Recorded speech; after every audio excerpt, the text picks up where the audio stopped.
రిషితేశ్వరిది ఆత్మహత్య కాదు హత్య అని అంటున్నారు కుటుంబ సభ్యులు.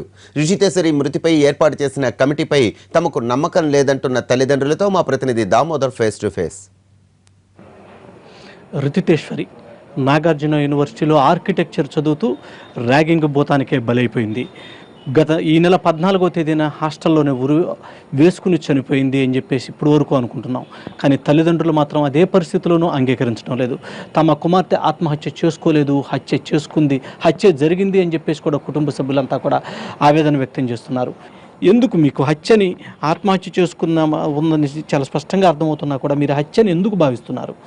లేదు సార్, యాక్చువల్గా ఏమైందంటే నేను చూశాను, నాకు తెలిసినంత వరకు సూసైడ్ నోట్లో అయితే ఆత్మహత్యగానే రాస్తున్నారు. పాప కూడా సూసైడ్ నోట్లో ఆత్మహత్యనే రాసింది. కాకపోతే అనుమానం ఎందుకు వస్తున్నదంటే అది మెడ మీద ఇక్కడ ఉండాల్సిన ఘాట్లు ఇక్కడ ఉండడం ఒకటి. నాకు అనిపించిన ప్రకారం సూసైడ్ చేసుకున్నట్లయితే నాలిక బయటకు వస్తుంది అనేది ఒకటి. మూడోది ఏంటంటే ఎవరైనా సూసైడ్ చేసుకుంటే తలుపు గడపెట్టుకొని చేసుకుంటారనేది. ఇవన్నీ నాకు అనుమానంగా ఉన్నది. యాక్చువల్గా మా పాప చాలా ధైర్యవంతురాలు. కానీ వాస్తవానికైతే యూనివర్సిటీలో ర్యాగింగ్ చాలా ఎక్కువగానే ఉన్నదంటే మా పాప సూసైడ్ నోట్లో ఒక సందేశం ఇచ్చింది. మీరు గమనించారో లేదో? యూనివర్సిటీలో ర్యాగింగ్ లేదు అని అనుకోవడం పొరపాటు. తల్లిదండ్రులు దీన్ని గుర్తించండి. యూనివర్సిటీ అంటేనే ఒక నరకం. అది సూసైడ్లో రాసింది.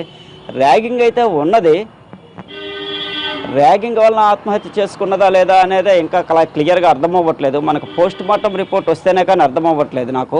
మీరు హత్య అని మీరు చాలా స్పష్టంగా మాట్లాడుతున్నారు. కానీ మీకు ఒకవేళ చేసి ఉంటే అసలు ఈ హత్యకి ఎవరు కారణమై ఉంటారు? ఇంకా నేను ఆ యాంగిల్లో ఇప్పటి వరకు కూడా ఆలోచించలేదు. ఎందుకంటే ఆడపిల్లల హాస్టల్లోకి మగపిల్లలు వచ్చి హత్య చేస్తారనేది కరెక్ట్ కాదు. మీకు ఇంకో కొత్త విషయం నేను చెప్తున్నా అంటే ర్యాగింగ్ అనేది మగపిల్లల కంటే ఆడపిల్లలే ఎక్కువ చేస్తారు. ఎందుకంటే మగపిల్లల ర్యాగింగ్ చేయాలి యూనివర్సిటీలో అంటే వాళ్ళకు యూనివర్సిటీలోనే అవకాశం ఉంటుంది కాబట్టి పక్కన తోటి విద్యార్థులు ఉంటారు కాబట్టి ఎక్కువ ర్యాగింగ్ చేస్తే ఇబ్బంది కలిగే పరిస్థితులు వాళ్ళకే ఉంటాయి.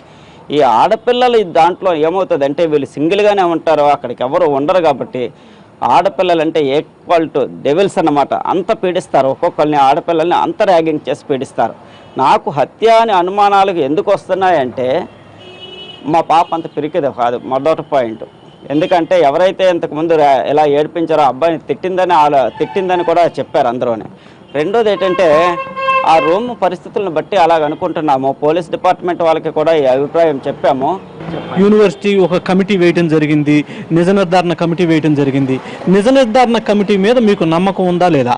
అందులో బాబురావు ఏదైతే ఆర్కిటెక్చర్ కాలేజీ ప్రిన్సిపాల్ బాబురావు ఉన్నాడో బాబురావు పాత్ర ఏముందని మీరు అనుకుంటున్నారు? నిజ నిర్ధారణ కమిటీ వేస్ట్ సార్. అది నాకు తెలిసినంత వరకు కాలేజీలో జరిగిన దానికి కాలేజీలో స్టాఫే నిజ నిర్ధారణ కమిటీ అనేది అనవసరం. ఇమ్మీడియట్గా నిజ నిర్ధారణ కమిటీని తీసేయాలి. ఇంకొకటి ఏంటంటే ఈ నిజ నిర్ధారణ కమిటీ కరెక్ట్గా ప్రొసీడ్ అవ్వాలి అంటే అందులో ఉన్నటువంటి ప్రిన్సిపాల్ గారు ఇమ్మీడియట్గా సస్పెండ్ అవ్వాలి. బలంగా బాబురావు మీ పేరు ఎందుకు చెప్పడానికి కారణం ఏంటి? యూనివర్సిటీ మీద ఆయన చెప్పడానికి కారణం ఏంటంటే ర్యాగింగ్ జరుగుతున్నది అన్న విషయాన్ని నేను బాబురావు గారి దగ్గరికి వెళ్ళి చెప్పినప్పుడు ఆయన రియాక్షన్ ఏంటి తెలుసా అండి? ఆశ్చర్యకరంగా నాకు అనిపించింది. హెచ్ఓడి మేడంకి వెళ్ళి కంప్లైంట్ చేయండి. హెచ్ఓడి మేడంకి వెళ్ళి కంప్లైంట్ చేయడం ఏంటి? ఆయన పట్టించుకోవద్దు. గబగబా అక్కడ కూర్చోబెట్టి ఆ పిల్లలను పిలిచి ఎందుకు ఇలా చేశారు ఏంటి అని అడగాల్సిన బాధ్యత ఉన్నది కదా.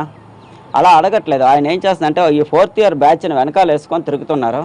ఇంకా మీకు ఏంటంటే ఇందులో ఉన్నటువంటి జైల్లో ఉన్న ముద్దాయి బాబురావు గారికి రైట్ హ్యాండ్. ఆ కుర్రోడు 24 ఆ బాబురావు గారే చదివిస్తున్నట్టు కూడా తెలిసింది. అది ఎంతవరకు కరెక్టో తెలియదు కాదు. మీరు నేను ఒకసారి ఎంక్వైరీ చేసుకోండి. బాబురావు గారే ఎప్పుడైనా సరే ప్రిన్సిపాల్ ఒక స్టూడెంట్ని వెనకాల వేసుకొని తిరిగితే ఆ స్టూడెంట్కి కొమ్ములు వస్తాయి అనే ఆలోచన మరి ప్రిన్సిపాల్ గారికి ఎందుకు రాలేదో నాకు అర్థం అవ్వట్లేదు.